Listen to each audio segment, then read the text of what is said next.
Good evening doctor Zakir Naik. আমার নাম গোলাপচাঁদ বিশ্বকর্মা। আমার প্রশ্নটা হলো, বকরি ঈদ এটা কিছুদিন পরেই হবে এই বছরে।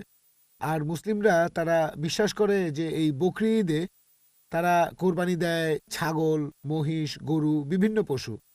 আর ইসলাম ধর্ম অনুযায়ী ইনসানিয়াত আর মানবতা খুব গুরুত্বপূর্ণ। প্রত্যেক মানুষ দয়া দেখাবে বিভিন্ন পশু পাখির প্রতি আর মানুষের প্রতি, সবার প্রতি তারা দয়া দেখাবে।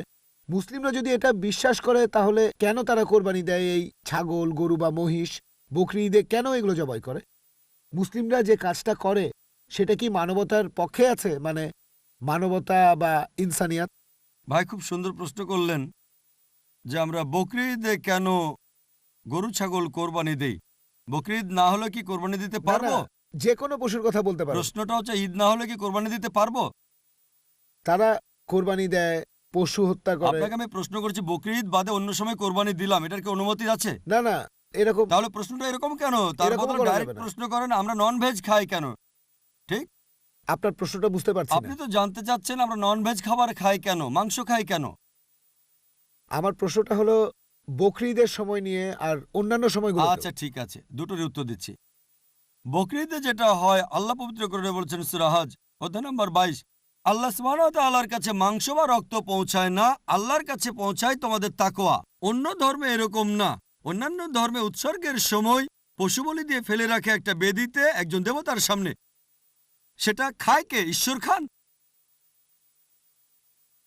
ইসলাম ধর্মে যখন কোরবানি দেই আমরা কি করি?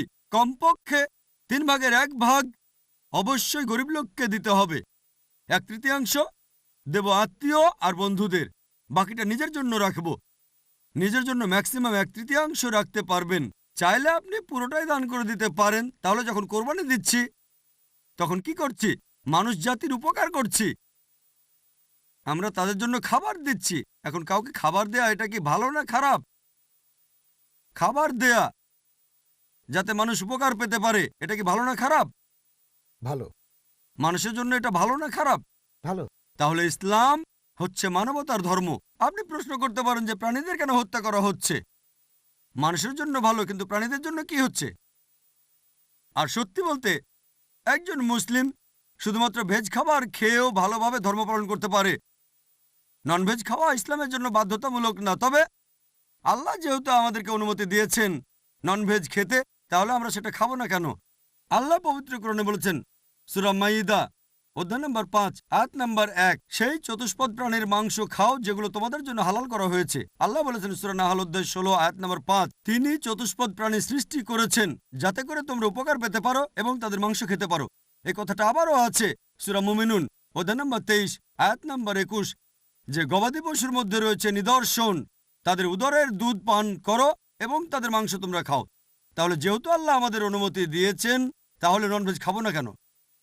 এবার লজিক্যাল কারণে আসি। এখনকার বিজ্ঞান বলছে যে ননভেজ খাবারে, মাংস জাতীয় খাবারে প্রচুর ভিটামিন থাকে, আর এটাই একমাত্র খাবার যেখানে পরিপূর্ণ আমিষ আছে। আমাদের মানুষের শরীরে 23 রকমের অ্যামিনো অ্যাসিড আছে যেগুলোর প্রয়োজন হয়। এগুলোর মধ্যে 8টা অ্যামিনো অ্যাসিড শরীর তৈরি করতে পারে না, এগুলো পাই আমরা খাবার থেকে। এমন কোনো ভেজ খাবার নেই যেখানে এই 8টার সবগুলোই পাবেন। শুধুমাত্র মাংস জাতীয় বা ননভেজ খাবারেই এই 8টা অ্যামিনো অ্যাসিডই পাবেন। এছাড়াও যদি আপনারা দাঁত পরীক্ষা করেন তৃণভোজী প্রাণীদের, গরু, ছাগল, ভেড়া, তাদের দাঁতগুলো সমান। তারা শুধু ভেজ খাবার খায়, মাংস খেতে পারে না। এরপর যদি দাঁত পরীক্ষা করে দেখেন মাংসাশী প্রাণীদের, বাঘ, সিংহ, চিতাবাঘ, তাদের মুখের দাঁতগুলো সূচালো যাতে মাংস খেতে পারে, এজন্য তাদের দাঁতগুলো থাকে সূচালো। তারা শুধু মাংসই খায়, ভেজ খাবার তারা খেতে পারে না। যদি আয়নার সামনে দাঁড়িয়ে আপনার দাঁতগুলো দেখেন, আমাদের সূচালো দাঁত আছে, আবার সমান দাঁতও আছে। আমরা সব ধরনের খাবারই খেতে পারি। যদি আল্লাহ চাইতেন শুধু ভেজ খাবারই খাবো, তাহলে আমাদেরকে সূচালো দাঁত দিলেন কেন? ননভেজ খাওয়ার জন্য। এছাড়াও তৃণভোজী প্রাণীদের যে পরিপাকতন্ত্র, গরু, ছাগল বা ভেড়ার শুধু ভেজ খাবার হজম করতে পারে, ননভেজ হজম করতে পারে না। আর মাংসাশী প্রাণীদের পরিপাকতন্ত্র, বাঘ, চিতাবাঘ, সিংহ শুধু মাংস হজম করতে পারে, ভেজ হজম করতে পারে না। আবার মানুষের যে পরিপাকতন্ত্র, সেখানে আছে ক্ষুদ্রান্ত এবং বৃহদান্ত্র।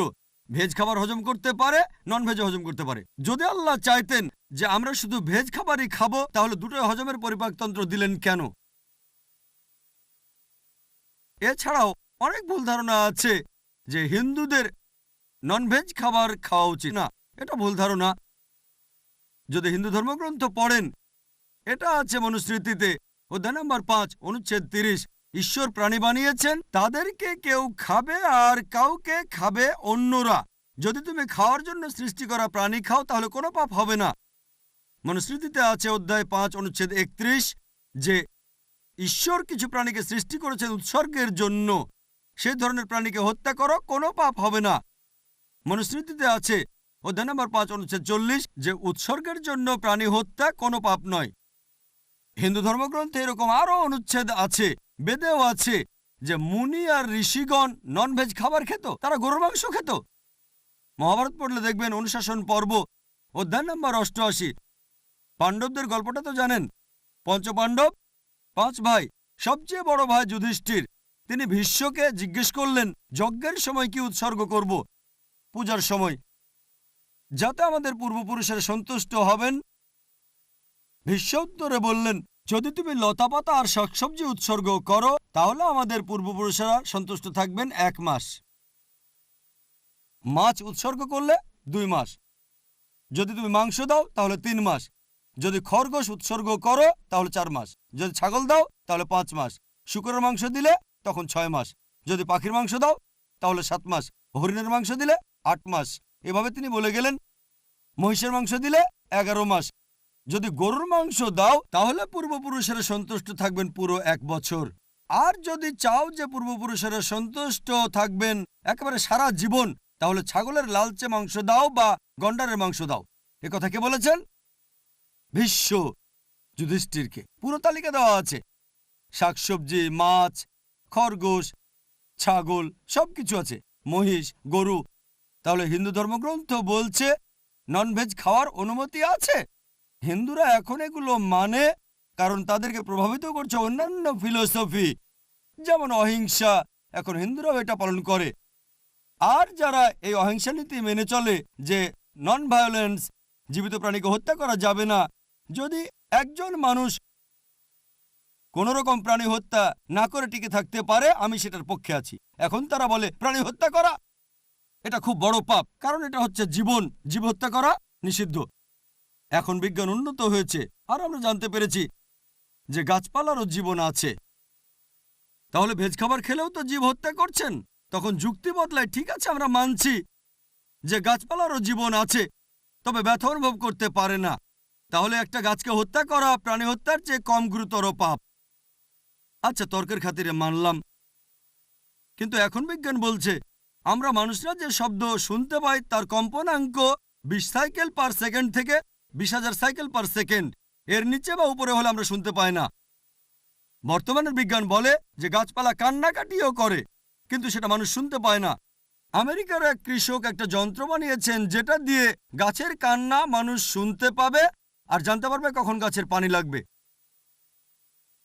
তখন হয়তো বলবেন, আচ্ছা ঠিক আছে, মানলাম যে গাছপালা যন্ত্রণা অনুভব করতে পারে, তবে এদের 2 বা 3টা ইন্দ্রিয় কম আছে, তাই গাছপালা হত্যা করা কম গুরুতর পাপ পশু পাখি হত্যার চেয়ে তাদের ইন্দ্রিয় 5টা। আচ্ছা, তর্কের খাতিরে এটাও মানলাম যে গাছপালা 2টো ইন্দ্রিয় কম থাকে পশু পাখির চেয়ে। আপনাদের একটা প্রশ্ন করি, যে ধরেন আপনার ভাই, আল্লাহ না করুন, ধরেন সে জন্মালো বোবা আর কালা হয়ে, আর বড় হওয়ার পরে তাকে কেউ মেরে ফেললো, তখন কি জজের কাছে গিয়ে বলবেন, মাই লর্ড এই খুনিকে কম শাস্তি দেন কারণ আমার ভাই ছিল বোবা আর কালা? এভাবে বলবেন? আপনি জজকে বলবেন তাকে বড় শাস্তি দেন, আমার ভাই ছিল মাসুম, সে শুনতো না, বলতে পারতো না।